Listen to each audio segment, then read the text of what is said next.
Shalom, Bapak Ibu. Sekali lagi saya senang bisa mempresentasikan atau menyampaikan suatu khotbah eksposisi berdasarkan kitab Keluaran.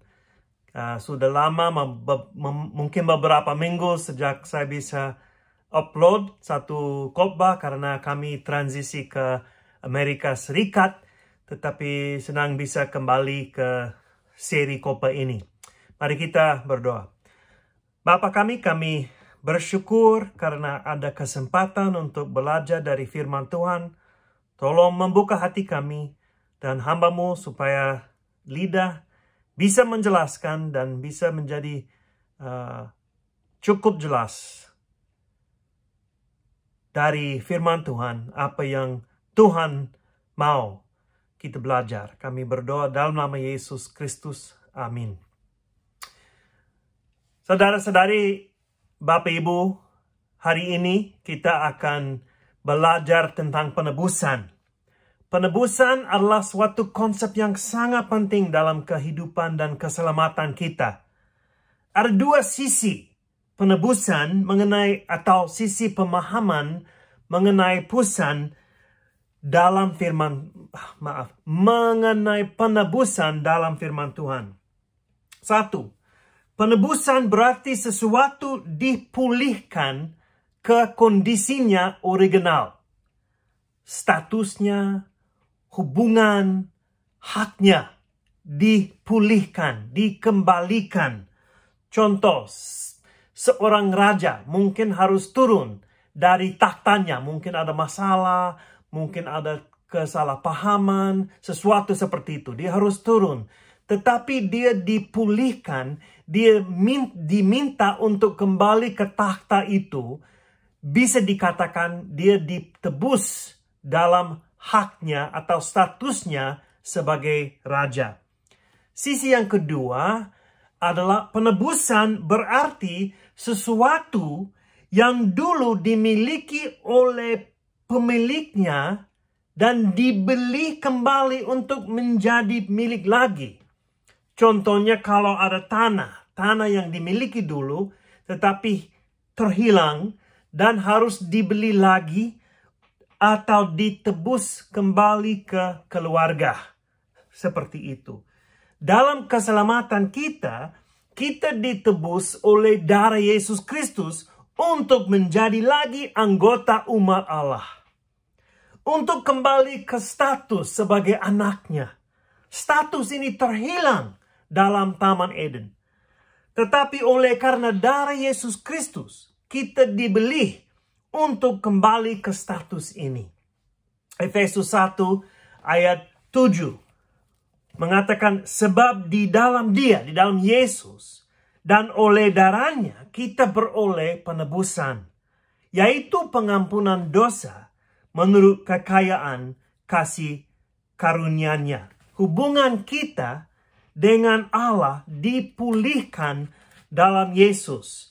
Saya mau membaca satu perikop yang sedikit lebih panjang dari Efesus pasal 2 ayat 14 sampai 22 menjelaskan hubungan kita yang dipulihkan atau ditebus oleh darah Yesus Kristus. Efesus 2 ayat 14 sampai 22. Karena dialah dalam sejahtera kita, karena dialah damai sejahtera kita yang telah mempersatukan kedua pihak dan yang telah merubuhkan tembok pemisah, yaitu perseteruan.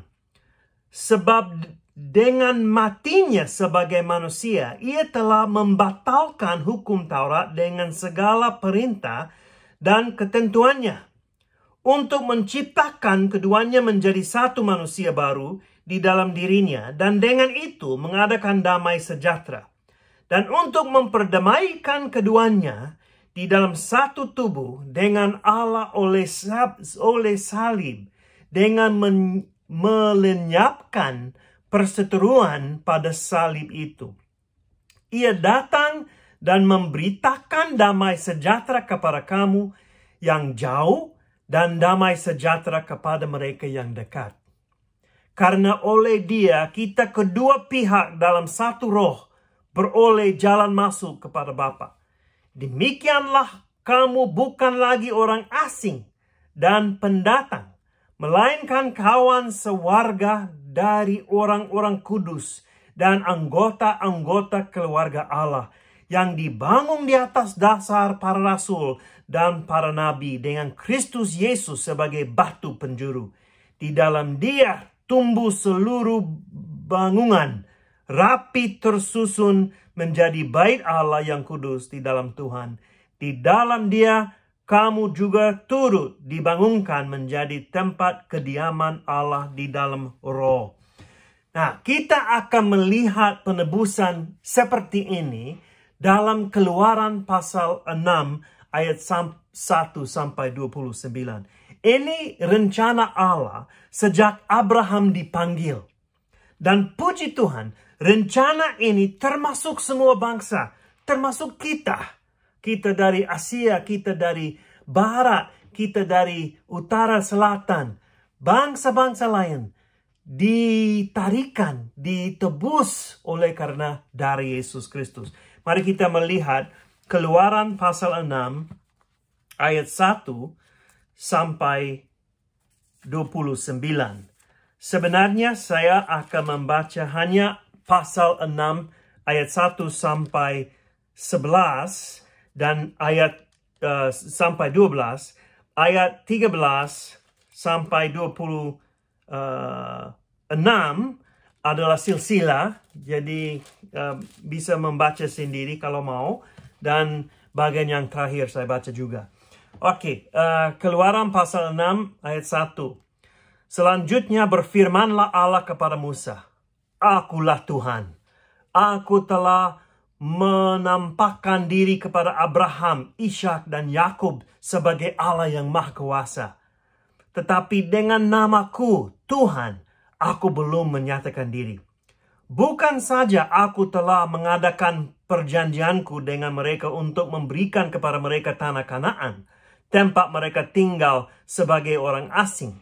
Tetapi aku sudah mendengar juga orang Israel yang telah diperbudak oleh orang Mesir, dan aku ingat kepada perjanjianku. Sebab itu, katakanlah kepada orang Israel, Akulah Tuhan. Aku akan membebaskan kamu dari kerja paksa orang Mesir, melepaskan kamu dari perbudakan mereka, dan menebus kamu dengan tangan yang tercung, dan dengan hukuman teracung, dan dengan hukuman-hukuman yang berat. Aku akan mengangkat kamu menjadi umatku, dan aku akan menjadi Allahmu, supaya kamu mengetahui bahwa akulah Tuhan Allahmu yang membebaskan kamu dari kerja paksa orang Mesir. Dan aku akan membawa kamu ke negeri yang dengan sumpah telah kujanjikan memberikannya kepada Abraham, Ishak, dan Yakub. Dan aku akan memberikannya kepadamu untuk menjadi milikmu. Akulah Tuhan. Lalu Musa mengatakan demikian kepada orang Israel, tetapi mereka tidak mendengarkan Musa karena mereka putus asa dan karena perbudakan yang berat itu. Kemudian Tuhan berfirman kepada Musa, pergilah menghadap, katakanlah kepada Firaun, Raja Mesir, bahwa ia harus membiarkan orang Israel pergi dari negerinya. Tetapi Musa berkata di hadapan Tuhan, orang Israel sendiri tidak mendengarkan aku. Bagaimanakah mungkin Firaun akan mendengarkan aku? Aku seorang yang tidak petah lidahnya. Demikianlah Tuhan telah berfirman kepada Musa dan Harun, serta mengutus mereka kepada orang Israel dan kepada Firaun, Raja Mesir, dengan membawa perintah supaya orang Israel dibawa keluar dari Mesir. Dan inilah para kepala kaum keluarga mereka, dan ada daftar silsilah untuk Musa dan Harun. Dan nanti ayat yang ke-27, pada waktu Tuhan berfirman kepada Musa di tanah Mesir, Tuhan berfirman kepadanya, Akulah Tuhan, katakanlah kepada Firaun Raja Mesir, segala yang kufirmankan kepadamu. Tetapi Musa berkata di hadapan Tuhan, Bukankah aku ini seorang yang tidak petah lidahnya? Bagaimanakah mungkin Firaun akan mendengarkan aku?" Dia sering mengingatkan Tuhan tentang lidahnya. Tetapi Tuhan sering mengingatkan Musa, "Akulah Tuhan." Ya, kita akan lihat itu. Perjanjian Tuhan menjadi pusat penebusan. Perjanjian Tuhan kepada Abraham, Ishak, Yakub, dan kepada Musa. Latar belakang kita ingat dari pasal yang kelima, Musa sudah menghadapi Firaun dan hati Firaun menjadi lebih keras. Dan menindas orang Ibrani lebih berat lagi. Memberatkan pekerjaan mereka. Kepemimpinan Musa ditolak oleh orang Ibrani dan Musa mengeluh kepada Tuhan. "Kenapa mengutus aku? Aku tahu ini akan terjadi." Tetapi Tuhan berjanji kepada dia akan tetap menyelamatkan umatnya dan Firaun akan tahu siapakah Tuhan itu. Dalam pasal 5 ayat 24. Dan Allah menghibur Musa. Dia mengingatkan Musa tentang perjanjiannya. Dan berdasarkan perjanjian itu, Tuhan akan menebus umatnya. Allah mengingatkan Musa tentang identitasnya dalam ayat yang 1 dan yang kedua. Allah mulai dengan frase ini, "Akulah Tuhan, akulah Yahweh." Dia mulai dan mengakhir pembahasan dengan Musa dengan frase itu. Ayat 1, ayat 6, ayat 7. "Akulah Yahweh." Allah mau mengingatkan Musa tentang identitasnya yang dinyatakan kepada Musa di Gunung Sinai. Dan akan dinyatakan kepada Firaun dan orang Mesir lewat tula-tula yang akan jatuh dari Tuhan. Inilah Allah yang menyatakan diri kepada Abraham, Ishak, dan Yakub. Allah menyatakan diri sebagai El Shaddai, Allah yang maha kuasa. Dan yang baru, yang belum dinyatakan pada waktu itu, baru kepada Musa, adalah Allah sebagai penebus. Sesuai dengan perjanjiannya kepada nenek moyang Musa. Jadi sebenarnya kalau kita membaca Kejadian dalam bahasa Ibrani, kita akan menemukan nama Yahweh di situ. Jadi sebenarnya itu bukan yang baru kepada Musa, tetapi yang baru dinyatakan kepada Musa, konsep penebusan. Konsep penebusan. Allah mengingatkan Musa tentang perjanjiannya. Sangat berkaitan dengan identitasnya. Jadi Allah adalah Allah yang berjanji. Dan perjanjian itu akan digenapi, akan dipenuhi, akan dinyatakan nanti. Allah akan bertindak berdasarkan perjanjiannya dengan Abraham, Ishak, dan Yakub. Allah akan kembalikan umatnya kepada tanah perjanjian. Karena dia ingat kepada perjanjiannya. Jadi mereka akan kembali ke tanah itu. Aku sudah berjanji kepada Abraham, Ishak, dan Yakub. Dan aku akan mengembalikan umatku kepada tanah itu. Allah mengingatkan Musa tentang belas kasihannya. Kesetiaan Allah terhadap perjanjiannya berdasarkan belas kasihan. Dia mengatakan, "Aku sudah mendengar juga orang Israel yang telah diperbudak oleh orang Mesir." Terkadang kita pikir Allah tidak melihat masalah dan kesusahan kita. Tetapi dia melihat. Dan dia akan bertindak dengan belas kasihan untuk kemuliaannya. Untuk meninggikan namanya sesuai dengan rencananya, sesuai dengan karakternya. Allah mengingatkan Musa tentang penebusan itu. Ayat yang kelima dan sampai yang ketujuh. Ada perjanjian dari Allah kepada Musa untuk menebus orang Israel. Mereka ditebus untuk apa? Untuk menjadi orang yang bebas dan merdeka. Mereka ditebus untuk mengenal Allah sebagai Tuhan dan mengerti keselamatan yang berasal dari Allah. Mereka ditebus untuk menjadi umat Allah. Ini inisiatif, ini kasih karunia Allah. Ada paralel yang jelas sekali dengan pengalaman kita dengan Yesus. Dalam Yesus Kristus, kita ditebus untuk mengenal Allah. Yesus adalah pendamaian untuk kita. Dulu kita musuh. Ada perpisahan antara atau jarak yang jauh antara kita dan Allah. Tetapi Yesus mendamaikan kita. Dia memberikan perdamaian supaya kita bisa menjadi umat Allah lagi. Kita ditebus untuk mengerti keselamatan dan untuk mengenal Yesus Kristus, Dia Tuhan. Kita ditebus untuk mendapat tanah perjanjian. Nah, ingat ini, dalam Ibrani pasal 3 dan 4, tanah perjanjian itu dikasih pengertian yang beda dari perjanjian lama. Tanah perjanjian kita bukan tanah di Israel. Tanah perjanjian kita adalah surga. Karena Yesus adalah tanah. Yesus menggenapi perjanjian itu tentang tanah. Dan tanah perjanjian dianggap sesuatu hari perhentian. Seperti hari ke-7, hari Sabat bagi umat Allah. Ini sesuatu yang kita berharap. Kita menantikan nanti tanah perjanjian itu dengan Tuhan. Kita juga menantikan suatu hari perhentian. Hari ke-7 selama-lamanya dengan Allah. Itu tanah perjanjian kita. Saya mau membaca Ibrani pasal 4 ayat 8 sampai 11. Ini menjelaskan ini lebih dalam lagi. Sebab andai kata Yosua telah membawa mereka masuk ke tempat perhentian, tanah perjanjian, pasti Allah tidak akan berkata-kata kemudian tentang suatu hari lain.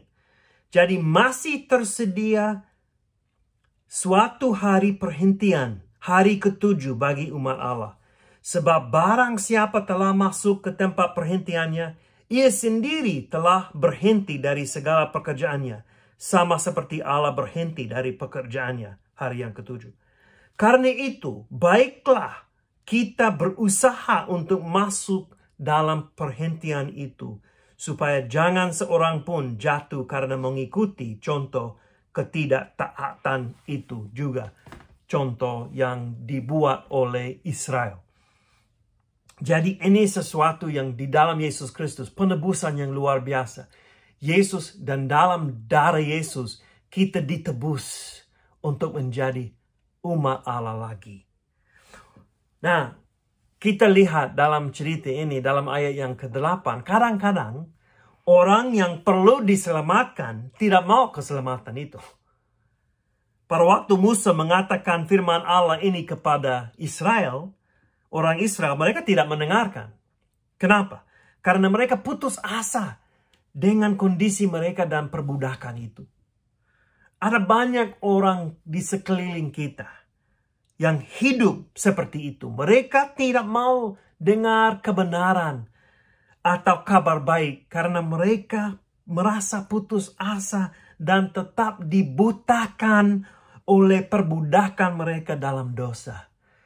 Nah, mereka perlu apa? Mereka perlu Roh Kudus untuk membuka hati mereka, membuka pikiran. Ini sangat penting.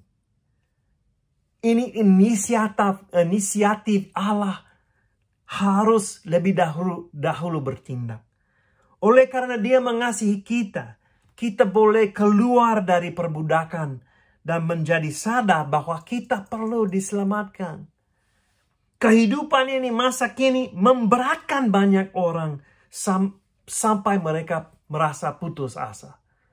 Seperti tidak sadar tetapi mereka tetap budak kepada dosa. Ini seperti seseorang yang tinggal dalam lumpur. Lumpur sampai ke telinga. Sampai hanya mereka bisa bernafas dari hidung. Karena lumpur sampai ke sini.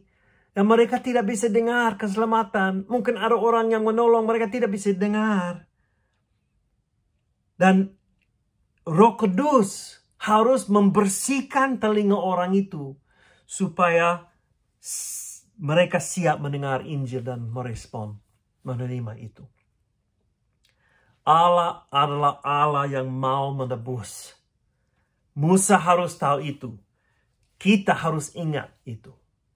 Mazmur pasal 74 ayat 2. Pemazmur berdoa, ingatlah akan umatmu yang telah kau peroleh pada zaman perbukala, yang kau tebus menjadi bangsamu sendiri. Ingatlah umatmu yang kau tebus. Mazmur 77 ayat 16. Dengan lenganmu engkau telah menebus umatmu, Bani Yakub dan Bani Yusuf. Dan kita termasuk dalam itu, dalam Yesus Kristus. Hosea pasal 13 ayat 4. Tetapi aku adalah Tuhan, Allahmu sejak di tanah Mesir. Engkau tidak mengenal Allah kecuali aku, dan tidak ada juru selamat selain dari aku. Hanya Tuhan Yesus bisa menebus kita. Hanya Tuhan Yesus bisa buat perdamaian antara kita dan Tuhan. Nah, walaupun ada kegagalan, Tuhan tetap bertindak dan tidak gagal. Musa tidak mau kembali ke Firaun. Karena orang Israel menolaknya. Dia tidak mau buat masalah lagi. Dia tidak mau buat keberatan lagi. Dia merasa dia seseorang yang tidak petah lidahnya. Sudah beberapa kali dia menjelaskan itu kepada Tuhan. Musa kembali ke alasannya dulu. Tetapi Tuhan mengingatkan Musa tentang panggilannya dan tugasnya. Pergi, tidak ada pilihan. Tuhan menguatkan Musa dan Harun untuk tugas mereka dan panggilan mereka. Nah, kita lihat dari silsilah ini bahwa rencana Tuhan selalu ada dan selalu akan digenapi. Rencana Tuhan selalu ada dan selalu akan digenapi. Silsilah ini ada untuk memastikan kepentingan keturunan Harun sebagai imam-imam. Nanti ini menjadi penting dalam Keluaran dan imamat dan sebagainya. Nenek moyang dan silsilah penting untuk imam-imam dalam perjanjian lama. Itu menarik karena bukan untuk nabi-nabi, tetapi untuk imam-imam itu penting. Dan silsilah ini ada untuk mengingatkan kita bahwa rencana Allah sudah ada dan akan digenapi. Jadi sudah ada rencana dalam sejarah Israel. Allah sudah ada rencana dan itu akan digenapi. Mereka akan ditebus. Selalu kehendak Tuhan ada dan itu untuk menebus umatnya. Saudara-saudari, Bapak Ibu, bagaimana kita bisa menerapkan teks ini masa kini? Galatia pasal 5 ayat 1 mengatakan, supaya kita sungguh-sungguh merdeka. Kristus telah memerdekakan kita. Karena itu, berdirilah teguh dan jangan mau lagi dikenakan kuk perhambaan. Dengan kata lain, hidup sesuai dengan kemerdekaan itu dalam Yesus Kristus. Karena kita sudah ditebus, kita dibebaskan untuk hidup bagi kemuliaan Yesus dan ikut ajarannya. Tidak bisa ikut ajaran Yesus di luar Yesus. Tidak bisa ikut pengajaran Yesus atau bisa dikatakan hukum Yesus di luar Yesus, di luar penebusan. Tidak bisa. Kita hidup dalam pembebasan itu sekarang. Kemerdekaan itu. Tuhan Yesus memerdekakan kita supaya kita boleh mengalami sukacita dan damai sejahtera dan supaya kita boleh hidup sesuai dengan kehendak Allah. Seperti yang saya katakan, di luar Yesus itu mustahil. Di luar Kristus kita tetap mati. Tetap dalam perbudakan dalam dosa. Tetap ada lumpur di sini. Tetapi dalam Yesus ada penebusan. Dan oleh karena itu kita sekarang hidup sesuai dengan kehendak Tuhan sebagai umatnya. Sebagai umatnya yang dibeli lagi, yang dikembalikan ke pemiliknya, ke Allah sendiri. Ada Kaisar Agung dulu di Yunani, namanya Alexander Agung. Dia luar biasa. Dia bisa mengalahkan banyak tanah dari Yunani sampai ke India. Nah, ada cerita bahwa ada prajurit yang berlari dari musuhnya. Dia takut dan berlari. Prajurit itu harus menghadapi Kaisar Alexander Agung. Alexander Agung bertanya, prajurit itu, siapa namamu? Prajurit itu menjawab, nama saya Alexander, Pak. Pak Raja. Alexander Agung seperti marah sekali. Dia bertanya lagi, siapa namamu? Prajurit itu takut. Dia bilang, maaf Pak Kaisar, Pak Raja, namaku Alexander.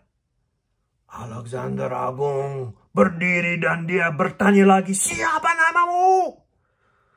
Dan prajurit itu takut sekali. Dia kira dia akan dibunuh. Dia bilang, maaf, nama saya Alexander. Alexander Agung menjawab, kalau namamu Alexander, hidup seperti rajamu. Bapak Ibu, kita pakai nama Tuhan Yesus. Kita dipanggil Kristen yang dimiliki oleh Kristus. Kalau begitu, kalau kita betul-betul ditebus, kita boleh hidup bagi kemuliaan Allah. Hidup sesuai dengan penebusan itu. Dan hidup untuk kemuliaan Tuhan Yesus. Mari kita berdoa. Tuhan Kristus Yesus, Tuhan kami. Kami bersyukur karena kami ditebus. Sama seperti umat Israel ditebus dari Mesir. Dan dipanggil umat Allah oleh karena itu. Dan kami dipanggil Kristen, pengikut Yesus, oleh karena penebusan yang kami beroleh dari Yesus dan oleh karena darah Yesus. Tolong kami hidup sesuai dengan penebusan itu. Dalam nama Yesus Kristus. Amin. Tuhan memberkati.